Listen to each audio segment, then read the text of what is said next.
back, everyone. Welcome back to the How to Podcast series. I have with me a great guest, and we're not going to just have him just here. No, because, there's so much more to talk about. We're going to also have him over on Dad's Space, and we're also going to have him on the Add to My Playlist podcast, because my guest co-host today is here to drop some sick beats on us. And I sound very old white guyish when I say that. I can't pull off what you do. Red Wallace is here. Red, welcome to the podcast. Glad to have you here. Hey, David. So glad to be here. It's an honor that I'm not going to only be on this show, but more of your shows. Right. And I think we've mentioned before, I think my goal is to be on every show that you host once. Well, I better start writing my book so I can be on that. There you go, right? And then living my side hustle. You do that. If you ever recycled or repurpose anything in life, like painted on a piece of furniture or saved something from the trash, I have a podcast about that. And I have my daily Santa podcast. So if you like anything to do with Santa, or Christmas or any of that stuff, let me know. Awesome. I'd love to have you maybe drop a sick rhyme for us there over on the Daily Santa podcast. A Christmas song. Come on. Man, that would be funny. Yeah, I might have to dust off the rap mic and step behind the mic and do something for Christmas. That would be fun. My wife listening to this is going to be so embarrassed. She'd be like, please, Red, don't let him do what he wants to do right now. And no, I'm not going to do that. Let's just touch on it a little bit, Red. I want to talk about it. You have stuff on Spotify. I've been listening to it. I love it. And I know it's a blast from the past, but hey, it's not bragging if you've done it. So tell us a little bit about your music background and your music on Spotify. Where do we find it and all that great stuff? Talk about that a little bit. Yeah, for sure. So you can find it on Spotify, and I want to say it's probably anywhere that you stream music. But if you look up R3DONE, that's the easiest way to spell it out. The number 3 done. It's pronounced redone.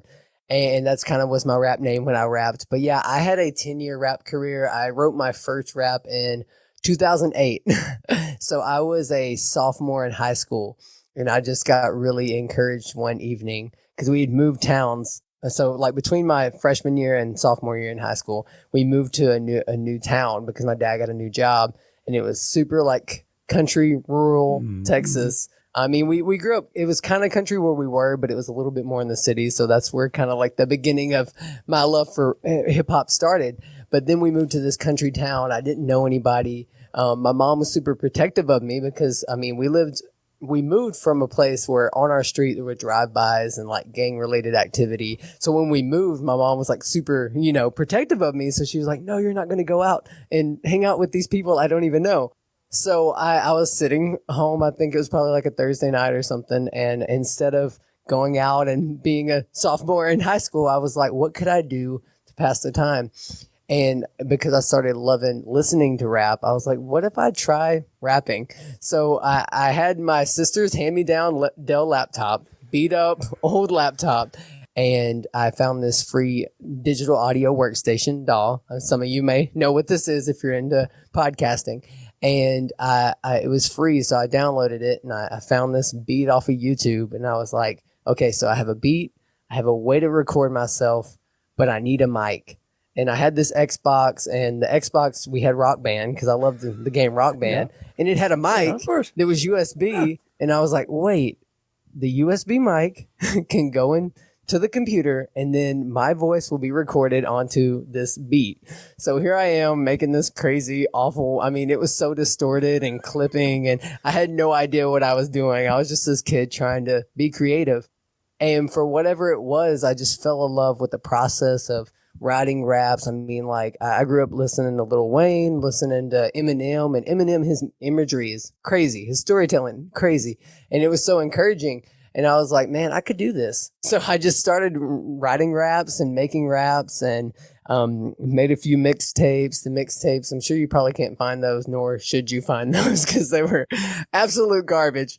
And then I just stuck with it because it just became kind of my thing. And it was interesting. And I was talking about it on my show recently, which I have a podcast, Better Than Best Academy. We'll talk a little bit later about that. But I was talking to a fellow former rapper that I had on as a guest, and he was saying something similar that I felt. for the first time, I felt when I started rapping, it was something that was my own because my family was really into sports. So, I mean, I played baseball since I was 4, and then I got into football when I got old enough to play football. So, yeah, so for me, rap was this, it was my thing. It was kind of like my escape. I could go to it. So I just kept making music and really just fell in love with the process. And I mean, for the next 10 years, I wrote songs. I did a couple of local shows, nothing crazy. I didn't go on a world tour. Would have loved to, but it just wasn't my thing. I mean, I performed for a couple hundred people a few times here and there, which is crazy to me. I feel like it was cool.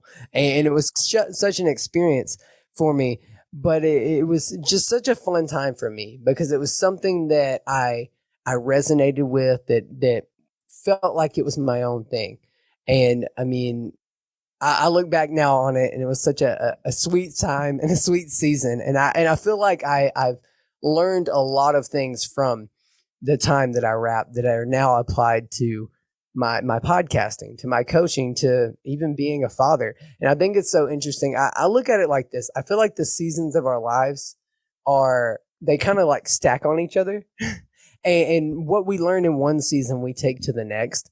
And I believe like there was so many different things I learned from rap. This idea of being a visionary, this idea of thinking like, okay, what's the big picture? What is the crazy ridiculous dreams that I could think of? For the first time that I had those dreams when I started making music and writing songs. And I feel like that's what's really birthed into me today, this idea of being visionary in other spaces, or it's how to tell a story. I mean, when you're writing songs, it's really based a lot on storytelling. So I feel like I learned a lot of storytelling there. When I was performing more, I felt like I learned a level of public speaking. Because, I mean, if you're on a stage and you've got a crowd in front of you, you've got to do everything you can to either entertain them, educate them, or do something, make them laugh. And I think what was cool for me in that season of rap is when I got the opportunity to perform shows, I was just as interested in working on the in-between the songs as I was practicing and memorizing the lyrics. Because I felt like it was such a journey I could take someone on. And I was like, okay, so this song could line up with the next song, but what in between would connect those? Like, could I tell a story of why I wrote it here or how it applies to these people? And it's funny, I always look back now at that and I'm like, wow, so I was preparing content and being a content creator and being a podcaster long before I even had this idea of, oh, you could do that. So that was another aspect that I learned from rap. And I mean, man, yeah, it was such a sweet time in my life. And I love talking about it now because I mean, so many memories, so many lessons that I'm still applying today. What's amazing is there's a parallel between your journey as an artist and for podcasters. Start with what you have, your Rockstar mic, your mic, your beat up old laptop. I'm using Audacity right now. So I'm still using it. And, start with what you have, and just get going and get better as you go. And you just talked about even just having one point of content, having another point of content with your music, and then how do you tie them together? And podcasting, the same thing, right? We showing up, we're talking about something. How do I tie that into this? All of the things that you did and continue to do as an artist and who you are as an artist. I don't think you ever stop being an artist, even if you don't releasing any new music right now. You're still an artist, right? So you're just now moving more into podcasting, taking your skill set that you honed on stage, and I'm sure there was times where you got up on stage and there's like 5 people in the room, and then you get on stage and there's 200. You're like, this is, we see that in podcasting. We show up, we record, we do all this work, and there's only 5 people here. You're like, oh, only 5 listens? Like, why am I doing this? Right? But you can't get to the 200 rooms unless you spend time with the 5, right? Yeah, so true. Right? And granted, I mean, and it's that idea too, is you wouldn't want to drop the ball in a huge situation. It's like you don't just wake up amazing at your craft. It takes time, it takes effort, it takes putting in the practice and developing the skills.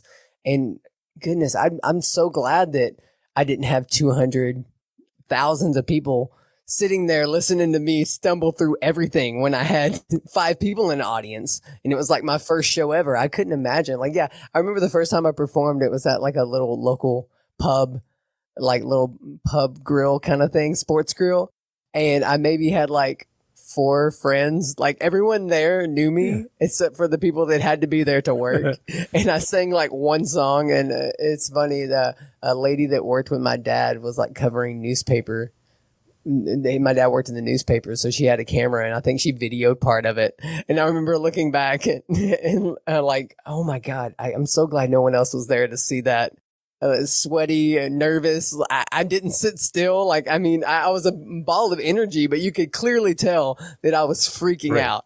Like there was no hiding. Oh man, is this his first time to perform? Yeah, it definitely was. But I couldn't imagine to be that inexperienced stepping onto a stage of thousands. And I think that's so encouraging for the people that are just starting a podcast or thinking about starting a podcast is if you have one person listen, great.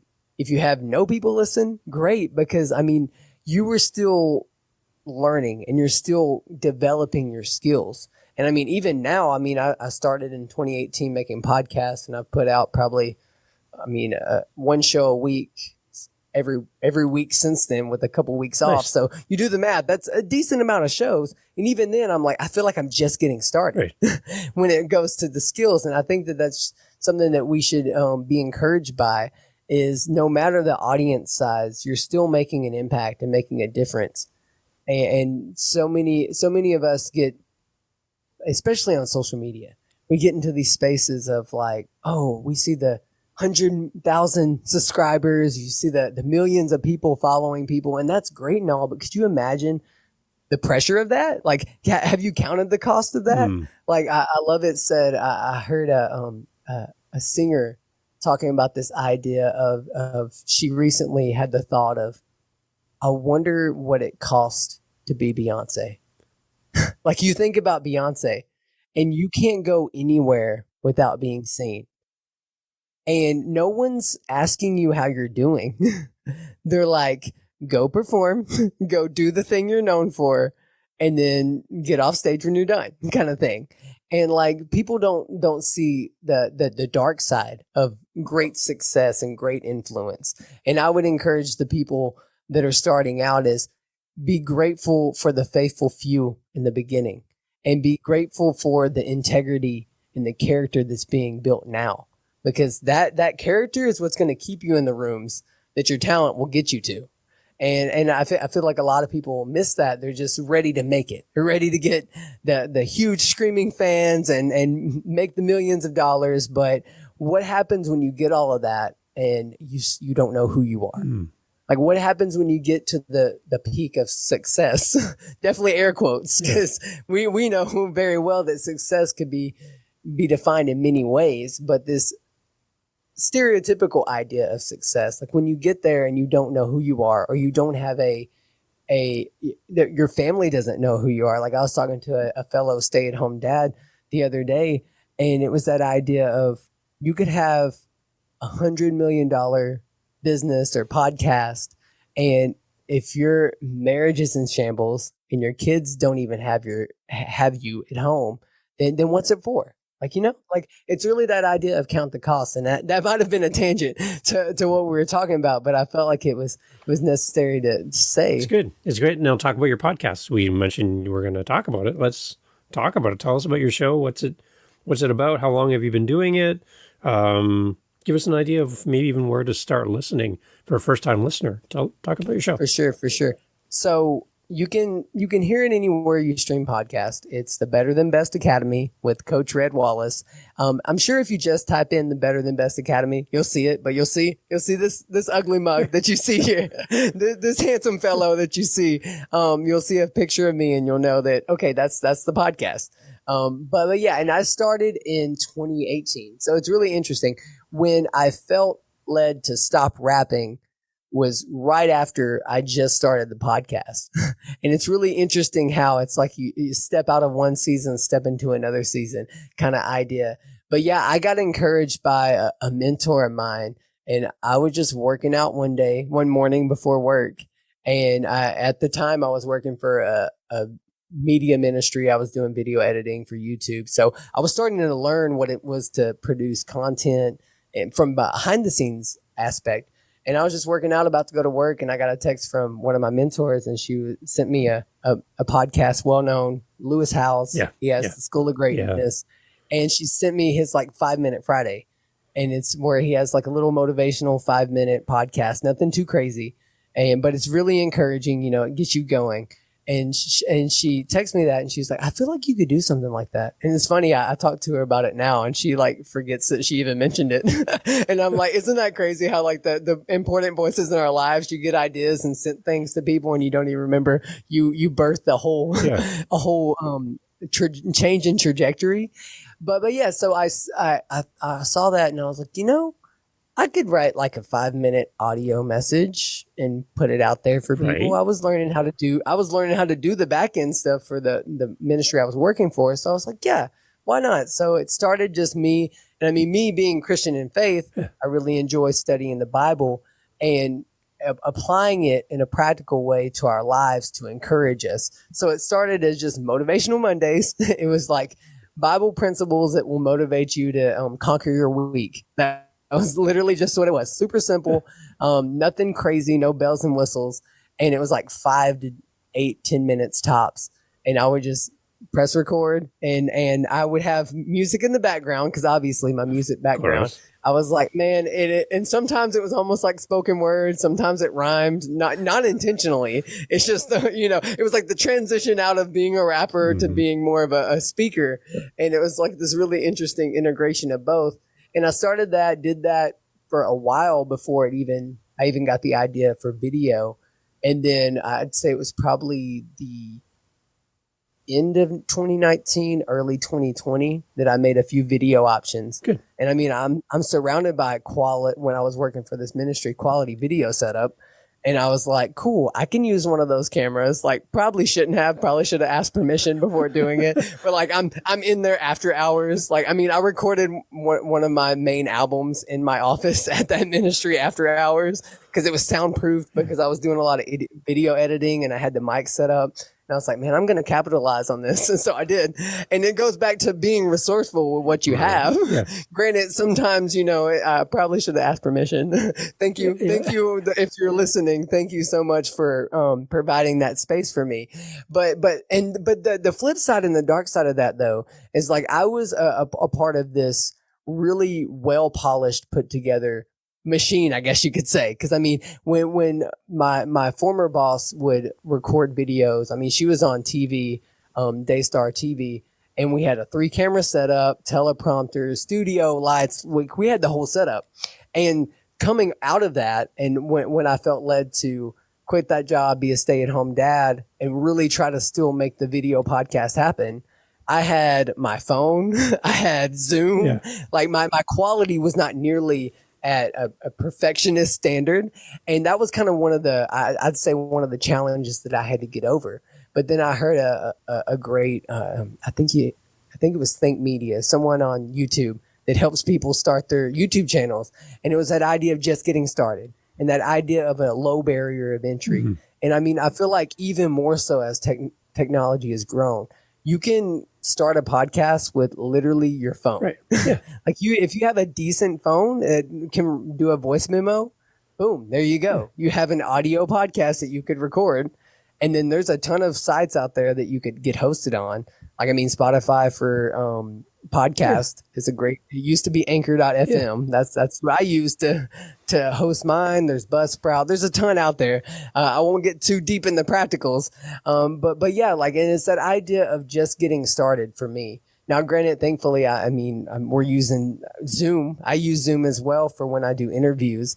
But now I use what I can. Like, you notice I have a kind of a weird green screen, or you notice that my phone camera decided to have some technical difficulties. Normally it doesn't. And when I'm not recording off my computer, I'm recording straight from my phone. But I'm using what I have. Yeah. Like I have an app on my phone. When I do solo podcasts, I really try to script them, because if I don't script them, I'll go way off the rails. So I like to stick pretty much to the script as much as I can. And I found an app that has the teleprompter on my phone, and it just rolls right by the camera, and it's close enough where you can't tell I'm reading. And thankfully, through a lot of practice, I've gotten a lot better at, hiding the fact that I'm reading a script. Yeah. But it's that idea of, just using the resources you have to get started, I think is such an interesting thing. And it's a bit of going a different route from explaining my podcast, but essentially now my podcast is mostly on YouTube. As when I went to video, you can still find it on Spotify. You can still find it on Apple and everywhere that you stream podcasts. But I usually put out a video a week. It's on Fridays for the most part. There was a while there where I was doing 2 videos, and then just with life and the way things are 2 podcasts, 2 episodes. But for sure, you're going to get one episode from me a week. Probably on a Friday. If there's 2 episodes, there's going to be one on a Wednesday. But definitely you're going to catch me on a Friday, and it's either going to be an interview, a longer form video with a guest. It's not like an interrogation like you mentioned. Yeah. I'm very similar to when I have a guest. It's very it's a conversation. It's free flowing.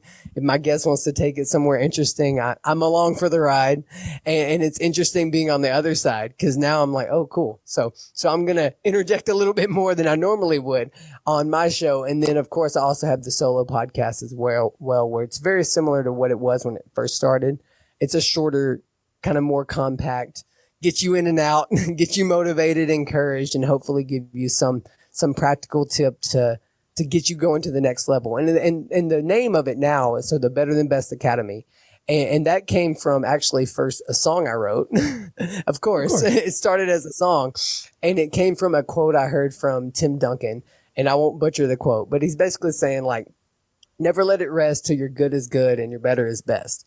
And I always thought that was an interesting quote.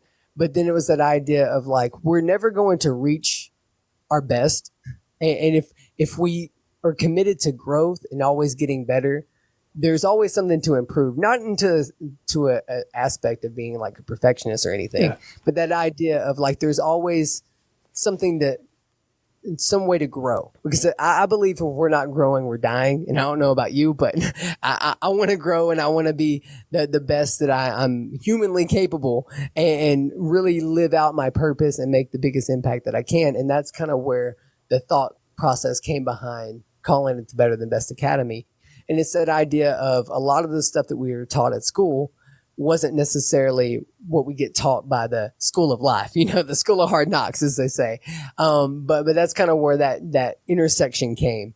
And now here very recently, I've been kind of taking a slight pivot to focus more so in where my life is at, which is being a husband, being a father, being a man of God, and being in a leadership entrepreneurial position. So it's kind of like molding all my gifts and all the things that I'm passionate about into one. So that's kind of like what we talk about. But yeah, I feel like that's about a lot of the questions answered. Let me know if there's any other ones I didn't catch. Yeah, no, that's good. So you said your podcast is basically more focused on video at this point, and you're on YouTube. Have you tried uploading your videos directly to Spotify through Spotify for Podcasters? Yes. I also do that as well. Yeah, I felt to mention that. Yeah. But yes, you'll also catch the video as well on Spotify. I like that they do that. Yeah, me too. And I mean, it makes it a lot easier for me, because if I can make the video, edit that once kind of thing, it makes, again, low barrier to entry. Yeah. You're spreading it out to more places, but with not as much effort. Because I can think back when I was working for that ministry, we had separate endings for separate channels. Like when it was the audio, it had more an audio focused ending. Yeah. When it was a video, it had a YouTube focused ending, which those are great.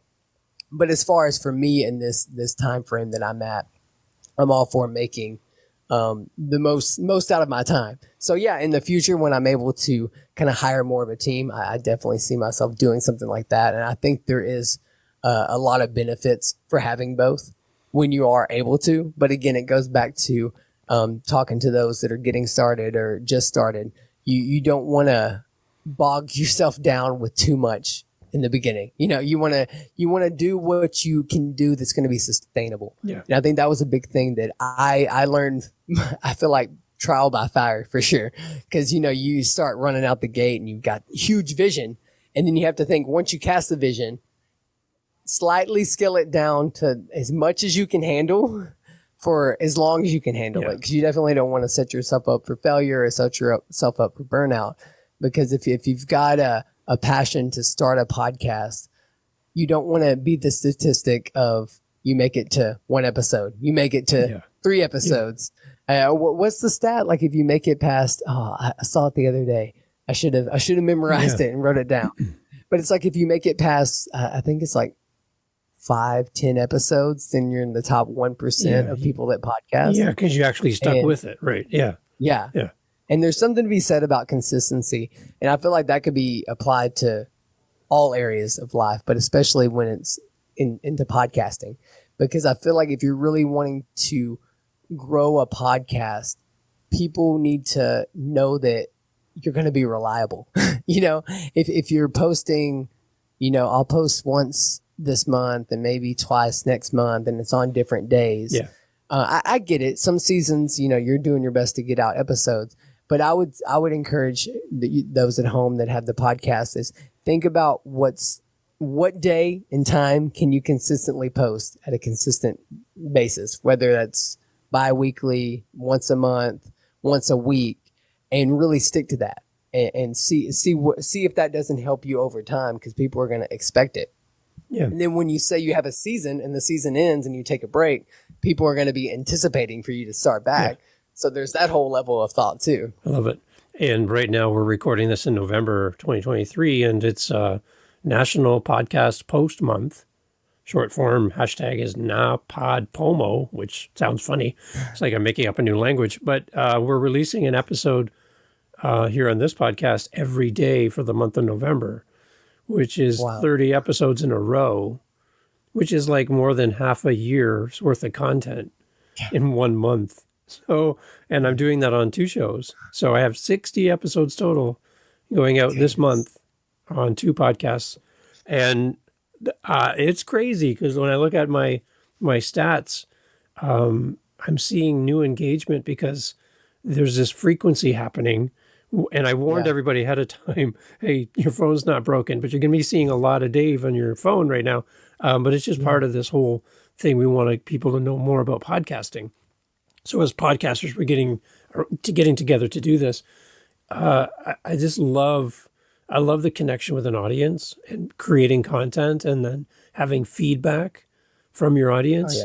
For me, on my howtopodcast.ca website, I have a little speak pipe icon, and you can leave me a voice message right on my website.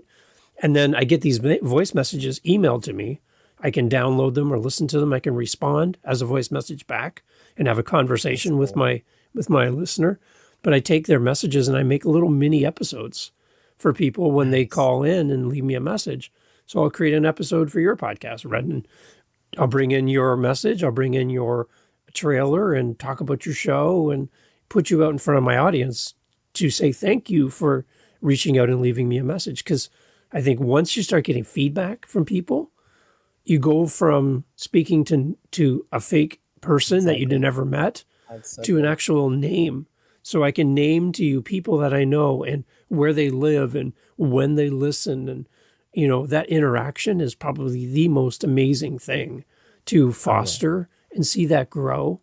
So for you and your podcast, do you have any little things that you're doing to kind of engage with your audience? Have you gone down that path yet? I haven't done the audio message. I love that. I'm taking notes in my brain. I want to steal that idea. I love that idea. I will periodically use social media, and I'll do either a story or a post. And I've done it on a few groups on Facebook, and I kind of ask. I know my general audience by now, so I ask like, hey, if you're in this space, if you're Christian, man, father, husband, leader, business owner, entrepreneur, what do you look like? What are you struggling with? What's your biggest challenge? Or maybe like, what are you looking to learn? And asking an open-ended question there, or I'll ask it on my socials, on maybe a story on Instagram, and getting that feedback. Or I'm in a few other groups and I've asked. And the moment you get that feedback, then you've got, like you said, you've got content ideas that are no longer just you throwing spitballs at the wall, hoping something sticks, throwing spaghetti noodles at the window, thinking something's going to stick or something. Yeah. And now you have some tangible market research. And as I've learned a lot with, my little bit of my background of marketing and social media is that idea of you want to have that feedback loop. And if you can constantly be getting, like for me with my coaching program, when I first started, I did free work and I'm like, let me coach you for free. And in exchange, make a video and tell me what you got from it. And that was double fold because that shows proof to those that don't know me that I can help somebody get a result. Right. But two, that also gives me proof of, because I would also ask them what could be improved, what could be better. Good. And then you're like, you've got that feedback loop to then reiterate what you're doing. And the same can be done with your podcast. It's like, okay, so I put out this episode. It was about time management, but I didn't just throw that out of nowhere.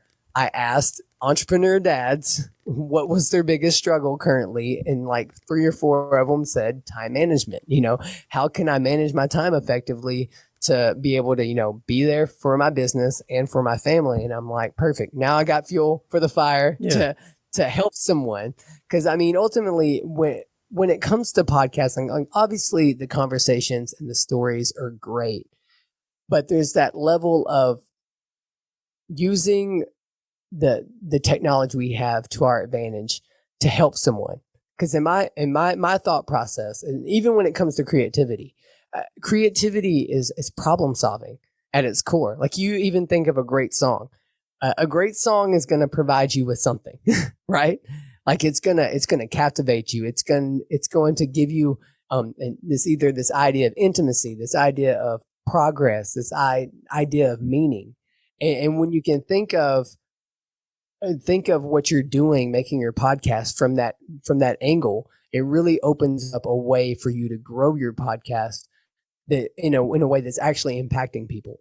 Because like the YouTube search bar, the Google search bar, like that's our friend. Because I look at it as when we search in there, and you can even be your own first listener. And what are you searching for when you go to Google? Like when you have a question, you usually Google it, or you hop on YouTube, or now you hop on TikTok and ask questions and people have answers there.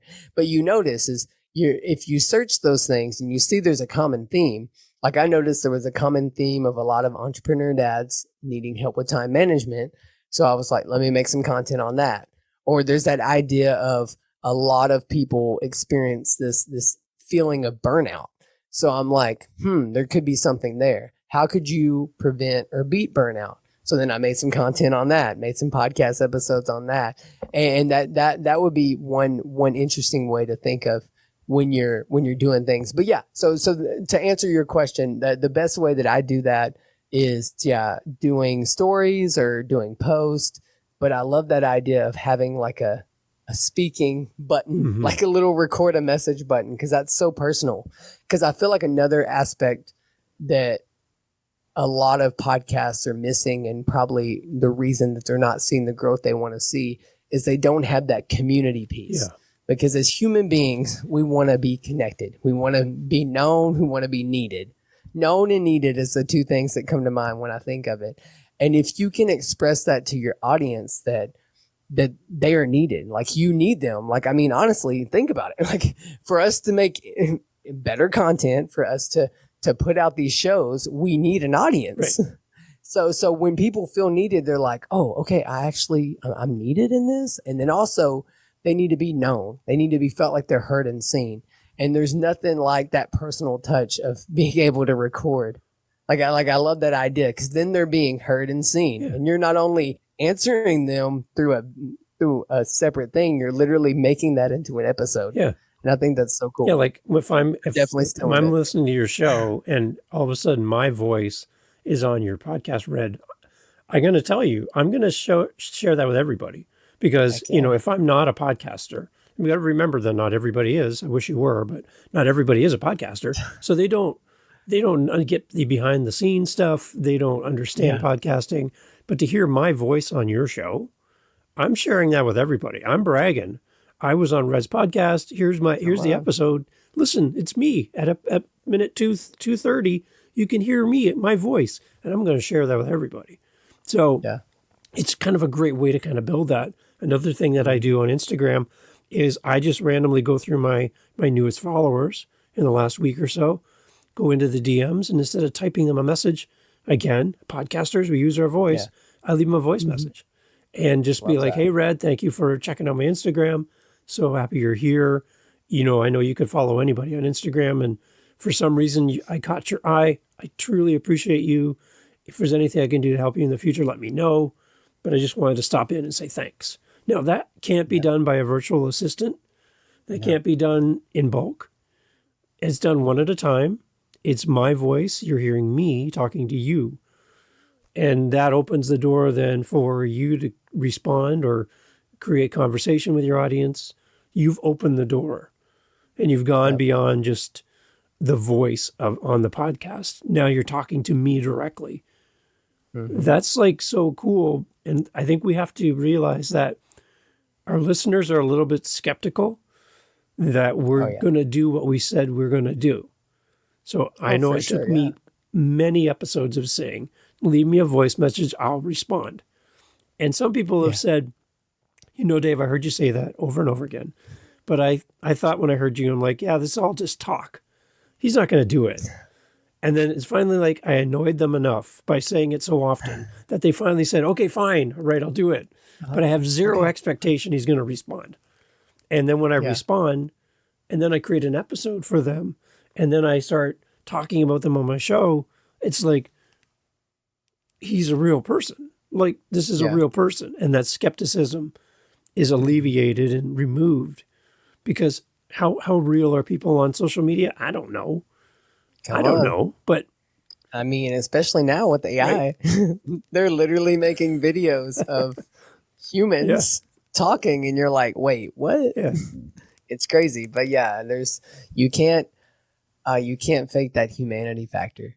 And I love that. And that's so true. And I feel like that's what we as a society in general have been heading towards, that idea. And I mean, I've made it such my own personal mission to be authentic and to be vulnerable, especially as men, because it's not talked about. When, I mean, there was a whole generation of men that felt like they couldn't be vulnerable and truly show themselves. But I feel like, and just that whole idea, because I grew up on Instagram when it was like filters and photos of your food that was like ridiculous.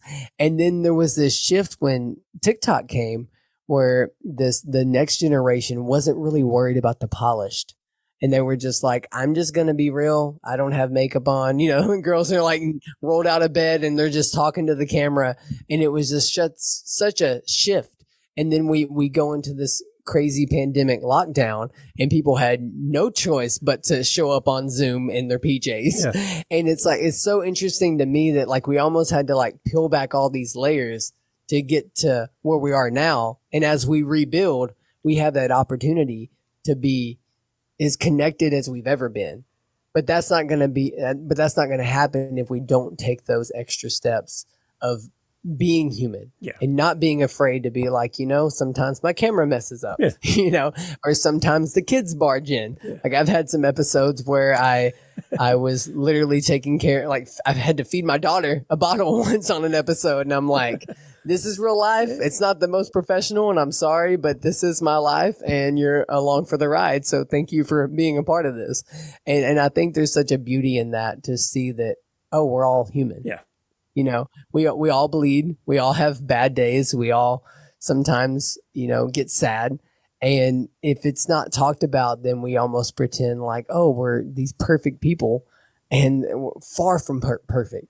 And that's what I think the medium of podcast is so beautiful, is because it's an opportunity to really peel back those layers and to be yourself. Yeah. And especially when you get that conversation, like one of the things that I love is I've had a lot of people on my show, and it's been their first time to ever be on a podcast. Nice. Yeah. And it's been great, but it's also been kind of terrifying, because, you know, you gotta really be prepared, and you want to you don't want to set them up for failure. You want to set them up for success for sure. But I love that, because they're so excited. They're like, I've never been on a podcast. This is so cool. And I'm like, well, I'm so glad I'm giving you this opportunity. and they're gonna share it like crazy. Cause I mean, like who isn't excited to be on a podcast, even if they're like, I don't know what I'm saying, what's going on. And I'm like, it's okay. You got this. And if there's something you want to restate, we can cut it out. It's the beauty of editing, but also it just gives them that opportunity to share their story. Cause I feel like there's such power in story too. And it's what really can tie us together. But yeah, I could go on so many different. No, it's good. What's one thing that one result or something that's happened for you because you have a podcast that you would never have experienced had you never had a podcast? Anything happened for you, or you're different, or an experience has happened because of your show? I would say when I started interviewing people or having conversations, you could say, I feel like I saw such a eye-opening experience because a lot of my guests weren't from where I was from.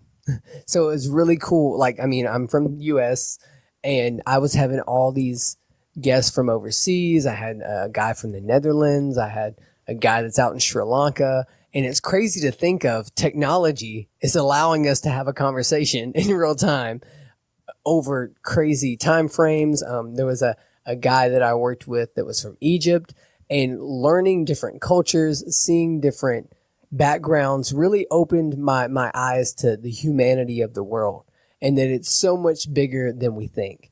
Because, you know, it's so easy for us to get into our little bubble. Yeah. and especially when we have algorithms that are curated to exactly what we love. And just hearing different perspectives was really refreshing to me. I would say that's been the biggest thing that I've gained in the last year or so of having these interviews and these interesting conversations with extraordinary people. That's the way that I like to say it. Because, I mean, I've had such cool and friendships that have birthed from it, like business ideas that have came from it. And being able to almost connect dots and connect other people. Because I'll have, like, say I've had someone on there that's really into video editing, or I've had another guest that's really into graphic design, or maybe it's just an artist. Because at first I was really focused on, it's funny because you have all these shows. I feel like I've had all your shows in one show. Yeah. And that's probably why it's not as huge as it could be, but it's just, that's how I've rolled. Yeah. And it's just been me. But yeah, like there's been an artist that needed a videographer, and I'm like, well, I know a guy. And it's like being able to make those connections, nice. I think is so cool. And like almost being able to curate a community and a network system has been really interesting to me. And that's one thing that I've loved from podcasting. Man, there was one other thing, and it left me. Hold on. But yeah, it's been so interesting, those things. And then I feel like it also has helped me, again, find my voice in a way that's not scripted. Because like with my background of helping with other podcasts that were like solo podcasts, and like they were scripted to the T. It was so great. And really, honestly, I mean, that's a art form in itself. Yeah. To be able to be so scripted and know your stories so well that you could like pause where it's just asterisks, tell this story. And they would literally tell that story word for word every time. And I'm like, this is wild. It's so like it. And I feel like being a part of it behind the scenes first was beautiful, because then I got to see it from like a different angle. And then when it became my own and I'm writing my own scripts and seeing how challenging that was, but then the whole other level of having a conversation with someone and being brave enough to press record and have a conversation with someone, and then listening back to your own voice and being like, okay, I say this filler word a lot. Yeah. I say I love that, even though I might not have loved that. It was just kind of like, you have, and you listen back and you're like, okay, I can improve in this. And then now you're able to, on the fly, you develop this communication skill. And I feel like that's a huge aspect that a lot of people don't maybe not think about when they first start a podcast. They're thinking, I'm just going to go talk on either on a camera or on a mic. But there's this level of communication, community, confidence even, because I can definitely tell you, like, before putting myself out there on a podcast, there was still a level of insecurities I had, for sure. Because even being a rapper and being on stages, there's like a level of intimacy that comes from just speaking. Yeah. And Yeah. I think that's why in the beginning it was over an instrumental. So like I felt comfortable but then now it's like, yeah, just let's have a conversation. Well, what's the worst that could happen? That would be, that would be what podcast is, what I've gained from podcasts. But I'm sure there's a few more I might be missing. The one thing that I didn't anticipate as a podcaster is the level of connection and the fact that you can talk to people and connect with people around the world, like you talked about. But two of my guests on other shows I've had on and built great relationships with, these are older gentlemen, and sadly they're no longer with us anymore due to health and stuff. We've lost them. But I have the video of our time together. I have their podcast episode. I can go back anytime I want and re-listen to the wisdom that they have at that point in their life. There wasn't a health issue at that point, all that, right? And I'm also able to give that back to the family. You know, here's me with so-and-so. I just wanted to give this back to you so you have this video of your dad, of your husband, of your brother. I had a woman on who lost her home in the fires in Lahaina in Hawaii. And I have probably the last video of her inside of her house, that she doesn't have a house anymore. So, but I have the video because we recorded it just weeks before that happened, you know, and I'm like, so like not even a thought when I hit record and meet with somebody that we're capturing a moment in someone's life, and I can give that back to them as whatever I have to give them, I can give it back at least. So just that connection with people is something that you should never take for granted as a new podcaster. Is having a guest on your show is not meant to make you look great as a host. It's for you to make them look great and for you to connect with them and to be honest and true and show up for them as the host, because you're potentially talking to a new listener as well for your podcast. And how do you grow your podcast? You do it by building community. And if it starts even with your guest, you have the opportunity to speak directly to your potential new listener and build that bond in this format. So as I see people like paying for listens and all this stuff going on in the background, why don't you just have great guests on your show and build a relationship? Right? It's so true. And it might be a longer route, but it's a much more, it'll last longer, I feel like. I've always had this theory of building a great foundation, because I've seen so many people that rise to fame like overnight, you know, overnight success we hear, and then they crash and burn from a scandal or from just the system gets to them. Yeah. And then I've seen people that it's like the iceberg theory. I'm sure you've probably seen the photo. It's like the iceberg is like this big at the top, but all underneath is this huge system of foundation underneath it. And I feel like if you, as a podcaster, honestly, any creative endeavor, music, writing a book, any of those things, if you're really committed to mastering the basics and building a foundation that is so much more than just the hard skills, because I feel like that's a huge thing too that podcasting has taught me, is those soft skills, like developing the ability to listen, not to answer, but listen to understand, developing the empathy to like feel when someone is experiencing something and like walk with them instead of just like stand there awkwardly when someone's crying their eyes out. Right. And yeah, there's like, don't take that for granted. If you're getting guests on your podcast, don't ever take it for granted. Cause like you said, that's such a beautiful sentiment that you have literally maybe the last conversations of some of these people, and you're able to gift that to their family, or they can share with that. And then you can glean from the wisdom that you receive from it. And who knows, maybe you impacted their life in a way that you may never even know. Yeah. And I love that idea. And that's another thing. It's like being in this coaching space as well. One thing that I've enjoyed doing, especially earlier on, was I would ask people. Obviously, it's a brave move, but I would be like, come get a free coaching call. We're going to record it. It's going to be a podcast. So people can see, like, my goal wasn't to make myself look great. My goal was to genuinely help them. Yeah. We were just going to record it and let the people listening be a fly on the wall. But then through doing that, the way that I helped them and them being brave enough to be helped in public helped others.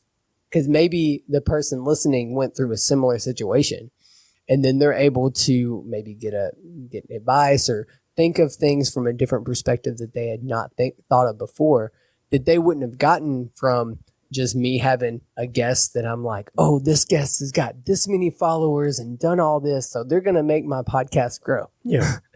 And like, that's cool and all, and that you might get some extra listens that way, but where's the substance? And that's one thing that I feel like I've really tried to make myself stand out in my podcast is when I do have guests on. And I mean, I have been blessed to have guests that have fairly large followings on TikTok. There was a guy that was on my show. He had like 1 million followers on TikTok, and I still don't understand why he wanted to talk to me. And I couldn't fathom that. Like, I still can't fathom that. And I didn't. And the key for me was when I had him on my show, I didn't treat him any different from anyone else. And I told him, I was like, I understand you've got a following, and I don't want you to think that I'm trying to fangirl this thing. And I asked him probably the questions he never gets asked, because he usually gets asked the questions of, how'd you go to 1 million followers? What's your strategy? And I asked him about him and his story. And I mean, we're still kind of connected. I need to reach out to him. It's been a while since I've talked to him, see how he's doing. Actually, now that I mentioned that, it made me think of it.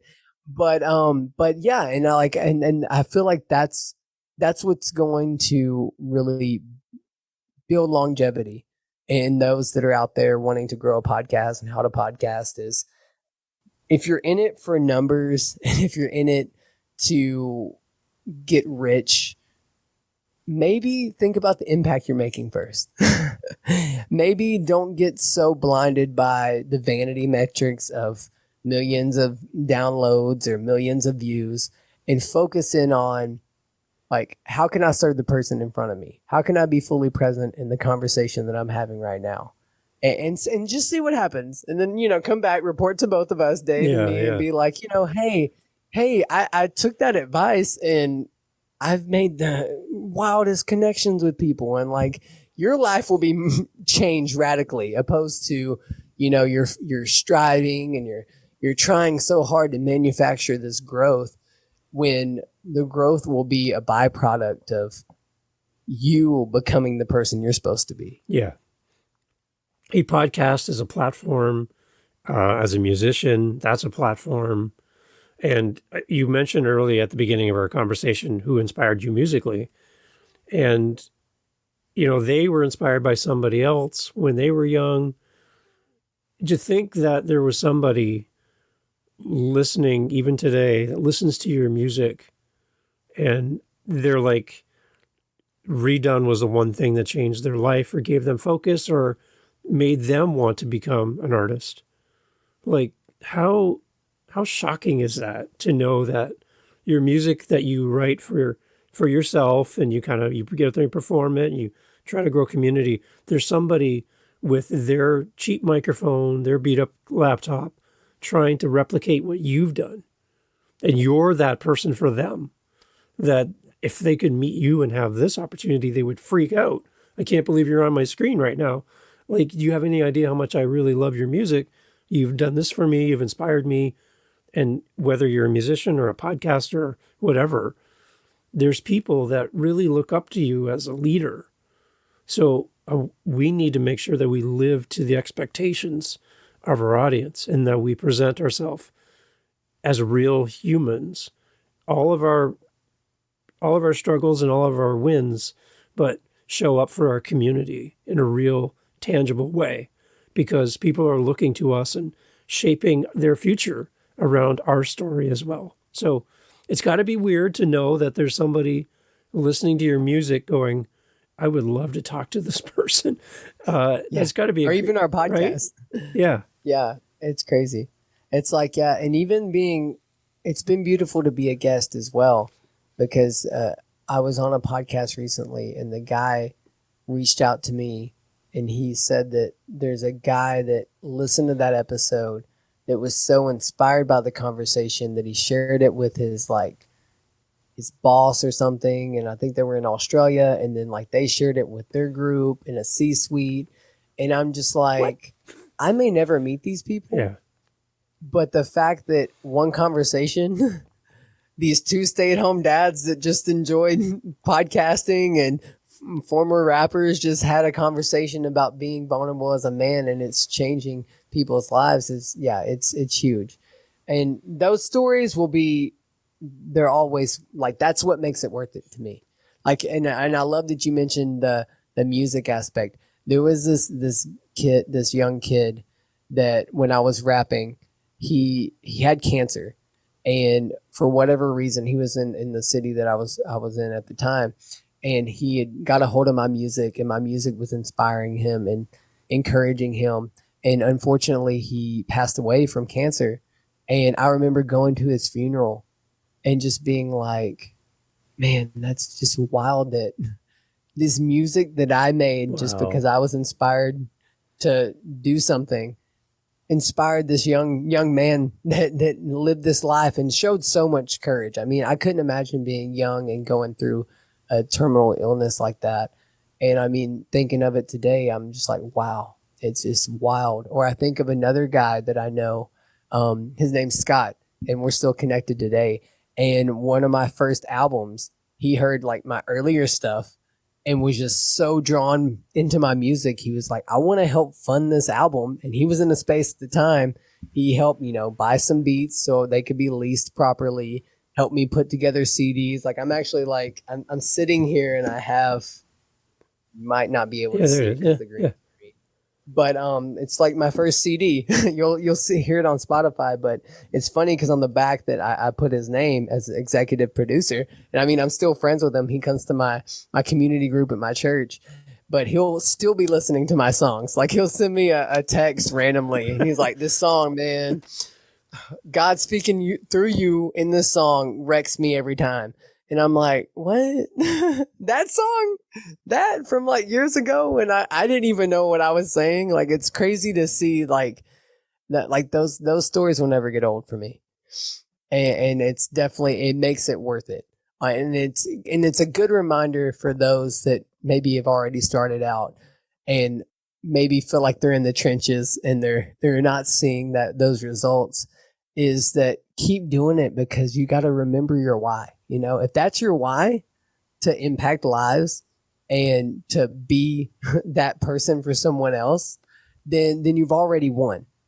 And when you have that perspective and you have that mindset, then everything from there is just a bonus. It's like it's a byproduct of the impact that you're making. And oh, dude, it's so good. Okay, Fred. So, where are we going to find your podcast? Give us all the stuff again, so we'll include it in the show notes, obviously. Perfect. But then you are going to come back for Dad Space. You are going to come back, and we're going to talk and have you on the Add to My Playlist podcast. So there's more opportunities to connect with you and know more, peel the onion back a little bit more about Red Wallace. But again, where's your podcast? What do we do? Perfect. So YouTube, I think YouTube does ads, like YouTube at Better Than Best Academy will be the easiest way to find me. And again, you're going to see my face. Try to make the branding easy, especially if you're visually watching this podcast right now, you're going to see that, oh, this guy, so cool. I found the right one. But yeah, they'll be in the show notes, but YouTube, at the Better Than Best Academy. If you want to follow me on Instagram and TikTok, that's at coach.redwallace. So yeah, there's the dot between the Coach and Red Wallace. And then that's on both Instagram and TikTok. And then Twitter, now known as X. Twix. At C, the letter C, Red Wallace. You'll find me there. And I'm fairly active on X and try to be as active as I can on all these socials. But you'll definitely be able to reach out to me there if you want to send me DMs. I'll probably answer the most on Instagram as far as when it comes to DMs. And then, and the podcast on YouTube, Better Than Best Academy with Coach Red Wallace, Spotify, Apple, everywhere you stream podcasts, you should be able to find it. If you can't, let me know and I'll figure out how to get it on there. But I'm pretty sure we're at most of the places. And until I have some exclusive deal or my own app, There you go. which would be so cool.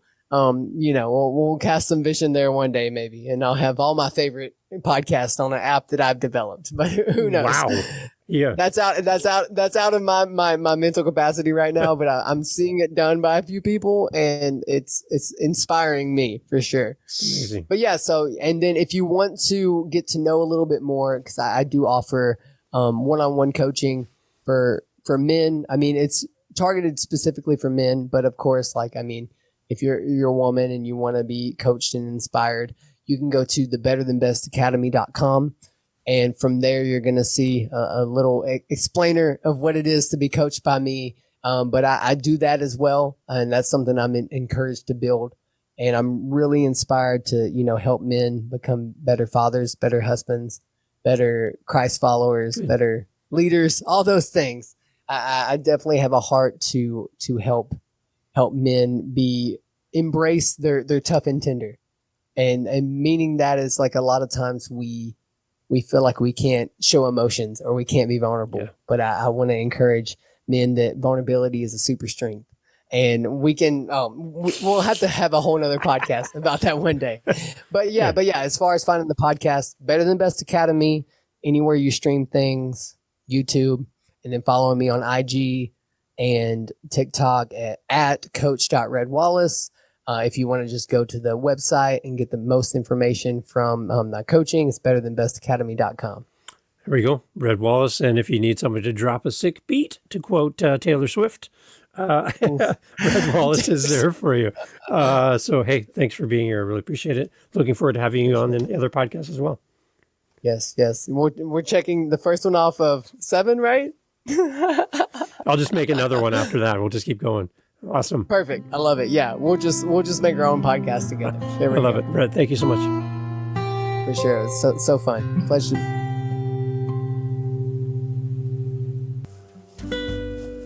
Hey, it's Dave jumping on here at the end. I hope you're doing well. Thank you for listening to the How to Podcast series. Putting this out there for you.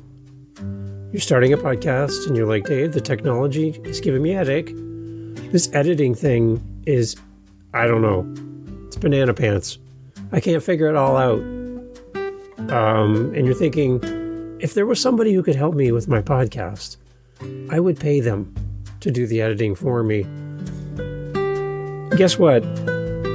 I'm actually doing that. I have clients now, past guests who've been on the show, on one of my other podcasts, on this podcast.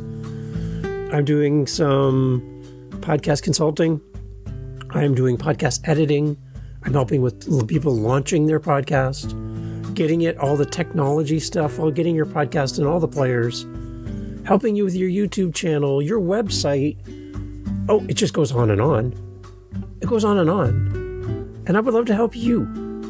So instead of going to Fiverr or Upwork, I've been on there. I keep trying to get on for jobs and nobody's paying attention to me. And I need attention. I would rather work with you as a listener of the show. So here's what I'm saying. Go to howtopodcast.ca, leave me a voice message, tell me what you need, and let's work out something that works for you and your budget. And if you need full service or you just need something quick like a drive-through type service, I'm there for you. I got you. And if you like what you hear on any of my 7 podcasts, I can do that for you. I can. And I'd love to work with you because you are amazing. And I'm there to help you, whatever you need. howtopodcast.ca. Reach out, let me know what I can do to help you with your podcast. Thank you for listening. Catch you on the next episode. Take care.